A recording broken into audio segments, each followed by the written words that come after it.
ನಮಸ್ಕಾರ ಸ್ನೇಹಿತರೆ, ಬಾಬಾ ವಾಂಗಾ ಇವರ ಭವಿಷ್ಯದ ಬಗ್ಗೆ ಇತ್ತೀಚಿನ ದಿನಗಳಲ್ಲಿ ಸಾಕಷ್ಟು ಚರ್ಚೆ ಆಗ್ತಾ ಇದೆ. ಯಾಕಂದರೆ ಅವರು ಹೇಳಿರುವ ಭವಿಷ್ಯದಲ್ಲಿ 100ಕ್ಕೆ 70ರಿಂದ 80% ನಿಜವಾಗಿದೆ. ಇವರು ಕೇವಲ ಒಂದು ಊರಿನ ಬಗ್ಗೆನೋ ಒಂದು ದೇಶದ ಬಗ್ಗೆನೋ ಭವಿಷ್ಯ ಹೇಳಿಲ್ಲ, ಇಡೀ ವಿಶ್ವದ ಬಗ್ಗೆ, ಪ್ರಪಂಚದಲ್ಲಿ ಆಗುವ ಬೆಳವಣಿಗೆಗಳ ಬಗ್ಗೆ ಇವರು ಹೇಳಿದ್ದಾರೆ. ಅದರಲ್ಲೂ ಯಾವ ವರ್ಷ ಏನೆಲ್ಲ ಆಗುತ್ತೆ, ಯಾವ ತಿಂಗಳು ಏನೆಲ್ಲ ಆಗುತ್ತೆ ಅನ್ನೋದನ್ನು ಇವರು ಬರೆದಿಟ್ಟಿದ್ದಾರೆ. ಇವರ ಭವಿಷ್ಯದ ಬಗ್ಗೆ ಚರ್ಚೆ ಆಗುತ್ತಿರುವಾಗಲೇ ಈಗ ಇವರು ಚಿನ್ನದ ಬಗ್ಗೆ ಹೇಳಿರುವ ಭವಿಷ್ಯದ ಬಗ್ಗೆ ಸಾಕಷ್ಟು ಚರ್ಚೆ ಆಗ್ತಿದೆ, ಹಲ್ಚಲನ್ನೇ ಎಬ್ಬಿಸಿದೆ ಅಂತಲೇ ಹೇಳ್ಬೋದು. ಹಾಗಿದ್ರೆ ಬಾಬಾ ವಾಂಗಾ ಚಿನ್ನದ ಬಗ್ಗೆ ಹೇಳಿರುವ ಭವಿಷ್ಯ ಏನು? ಅವರ ಪ್ರಕಾರ 2026ರಲ್ಲಿ ಚಿನ್ನದ ಬೆಲೆ ಎಷ್ಟಾಗುತ್ತೆ, ಇವೆಲ್ಲವನ್ನು ನೋಡ್ತಾ ಹೋಗೋಣ. ನಾನು ನಿಮ್ಮ ಶಿವರಾಜ್ ಬಾಣಂಕಿ. ನೀವು ಸುದ್ದಿಯಾನದ ಸಬ್ಸ್ಕ್ರೈಬರ್ ಆಗೋದನ್ನು ಮರಿಬೇಡಿ. ಸದ್ಯ ಸಖತ್ ಟ್ರೆಂಡ್ನಲ್ಲಿರುವ ಸುದ್ದಿ ಅಂದರೆ ಅದು ಚಿನ್ನದ ರೇಟ್ ಬಗ್ಗೆ. ಈ ಹಳದಿ ಲೋಹವನ್ನು ಸಾಮಾನ್ಯ ಜನ ಮುಟ್ಟದಂತೆ ಆಗಿದೆ. ಯಾಕಂದರೆ ಬೆಲೆ ದಿನನಿತ್ಯ ಹೆಚ್ಚಾಗ್ತಲೇ ಹೋಗ್ತಾ ಇದೆ. ಹೀಗಾಗಿ ಬಡವರು ಮತ್ತು ಮಧ್ಯಮ ವರ್ಗದ ಜನ ಚಿನ್ನವನ್ನು ಖರೀದಿ ಮಾಡುವ ಆಸೆಯನ್ನೇ ಬಿಟ್ಟಿದ್ದಾರೆ ಅಂತಲೇ ಹೇಳ್ಬೋದು. ಮದುವೆಗಳಿಗೆ ಚಿನ್ನ ಖರೀದಿ ಮಾಡೋದು ದೊಡ್ಡ ಸವಾಲಾಗಿದೆ. ಕಳೆದ ಕೆಲವು ದಿನಗಳಿಂದ ದೇಶೀಯ ಮತ್ತು ಅಂತಾರಾಷ್ಟ್ರೀಯ ಮಾರುಕಟ್ಟೆಗಳಲ್ಲಿ ಚಿನ್ನದ ಬೆಲೆ ಸಾಕಷ್ಟು ಏರಿಕೆ ಆಗ್ತಾನೆ ಇದೆ. ಆದರೆ ದೀಪಾವಳಿ ಕಳೆದ ನಂತರ ಇಂದು ಭಾರತೀಯ ಮಾರುಕಟ್ಟೆ ಅಂದರೆ ದೇಶೀಯ ಮಾರುಕಟ್ಟೆಯಲ್ಲಿ ಸ್ವಲ್ಪ ಇಳಿಕೆ ಕಂಡುಬಿದ್ದರೂ ಅಷ್ಟೇ ಪ್ರಮಾಣದಲ್ಲಿ ಏರಿಕೆ ಕೂಡ ಇದೆ. ಅಲ್ಲಿಂದ ಇಲ್ಲಿಗೆ, ಇಲ್ಲಿಂದ ಅಲ್ಲಿಗೆ ಜಿಗಿದಾಟ ನಡೀತಾನೆ ಇದೆ.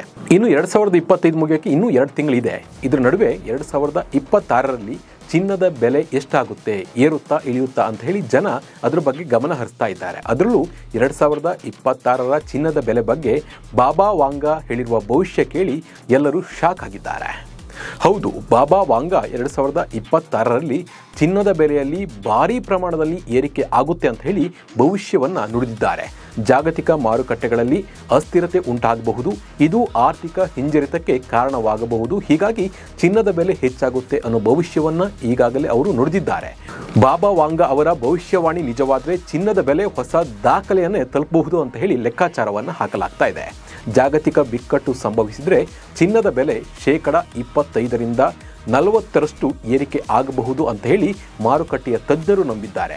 ಅಂದರೆ ಮುಂದಿನ ದೀಪಾವಳಿಗೆ ಚಿನ್ನದ ಬೆಲೆ 1,62,500 ರೂಪಾಯಿಂದ 1,82,000 ರೂಪಾಯಿಗಳವರೆಗೆ ಇರಬಹುದು. ಅಂದರೆ 10 ಗ್ರಾಮ್ ಚಿನ್ನಕ್ಕೆ. ಇದು ಚಿನ್ನದ ಬೆಲೆಗಳಲ್ಲಿ ಹೊಸ ದಾಖಲೆಯನ್ನು ಸ್ಥಾಪಿಸುವ ಸಾಮರ್ಥ್ಯವನ್ನು ಹೊಂದಿದೆ ಅಂತ ಹೇಳಿ ಅಂದಾಜು ಮಾಡಲಾಗ್ತಿದೆ. ಬಾಬಾ ವಾಂಗಾ ಅವರ ಭವಿಷ್ಯವಾಣಿ ನಿಜವಾದರೆ ರೇಟ್ ಕಮ್ಮಿ ಇದ್ದಾಗ ಚಿನ್ನವನ್ನು ಖರೀದಿಸುವವರು ಕೋಟ್ಯಾಧಿಪತಿಗಳಾಗಬಹುದು. ಹಾಗಂತ ಬಾಬಾ ವಾಂಗಾ ಹೇಳಿದ್ದಾರೆ ಚಿನ್ನದ ರೇಟ್ ಜಾಸ್ತಿ ಆಗುತ್ತೆ ಅಂತ ಮನೆ ಮಠ ಮಾರಿ ಚಿನ್ನದ ಮೇಲೆ ದುಡ್ಡು ಹಾಕುವ ಮುನ್ನ ಸ್ವಲ್ಪ ಯೋಚನೆ ಮಾಡಿ. ಯಾಕಂದರೆ ತಜ್ಞರ ಪ್ರಕಾರ ಕೇವಲ ಭವಿಷ್ಯವಾಣಿಗಳನ್ನೇ ನಂಬಿಕೊಂಡು ಹೂಡಿಕೆ ಮಾಡುವುದು ದೊಡ್ಡ ರಿಸ್ಕ್ ಅಂತಲೇ ಅವರು ಹೇಳ್ತಾರೆ. ಈ ವಿಷಯದಲ್ಲಿ ಹೂಡಿಕೆದಾರರು ತುಂಬ ಹುಷಾರಾಗಿ ತಲೆಯನ್ನು ಉಪಯೋಗಿಸಿ ನಿರ್ಧಾರವನ್ನು ತಗೋಬೇಕಾಗುತ್ತೆ. ನಿಮ್ಮ ಹತ್ರ ಹೆಚ್ಚುವರಿ ಹಣ ಇದ್ದು ಅದರಲ್ಲಿ ಚಿನ್ನ ಖರೀದಿ ಮಾಡಿದರೆ ಓಕೆ. ಅದು ಬಿಟ್ಟು ನಿಮ್ಮ ಹತ್ರ ದುಡ್ಡಿಲ್ಲದೆ ಯಾರೋ ಹತ್ರ ಸಾಲ ಮಾಡಿ ಚಿನ್ನ ಖರೀದಿ ಮಾಡಿ ಅದು ಡಬಲ್ ಆದಾಗ ಮಾರೋಣ ಅಂತ ಪ್ಲ್ಯಾನ್ ಮಾಡಿದರೆ ಸ್ವಲ್ಪ ಹುಷಾರ್. ಯಾಕಂದರೆ ಸಾಲ ಮಾಡಿ ಅದಕ್ಕೆ ಬಡ್ಡಿ ಕಟ್ತಾ ಇರ್ತೀರಾ. ಒಂದು ವೇಳೆ ಚಿನ್ನದ ರೇಟ್ ಬಿದ್ದು ಹೋದರೆ ಅದೇ ಚಿನ್ನ ನಿಮಗೆ ಕನ್ನ ಹಾಕುತ್ತೆ. ಹೀಗಾಗಿ ನೀವು ತುಂಬ ಯೋಚನೆ ಮಾಡಿ, ಪ್ಲ್ಯಾನ್ ಮಾಡಿ ಚಿನ್ನದ ಮೇಲೆ ಹೂಡಿಕೆ ಮಾಡೋದು ಒಳ್ಳೆಯದು. ಈ ಬಗ್ಗೆ ನಿಮ್ಮ ಅನಿಸಿಕೆ ಮತ್ತು ಅಭಿಪ್ರಾಯವನ್ನು ಕಮೆಂಟ್ ಮೂಲಕ ತಿಳಿಸಿ. ನಮಸ್ಕಾರ.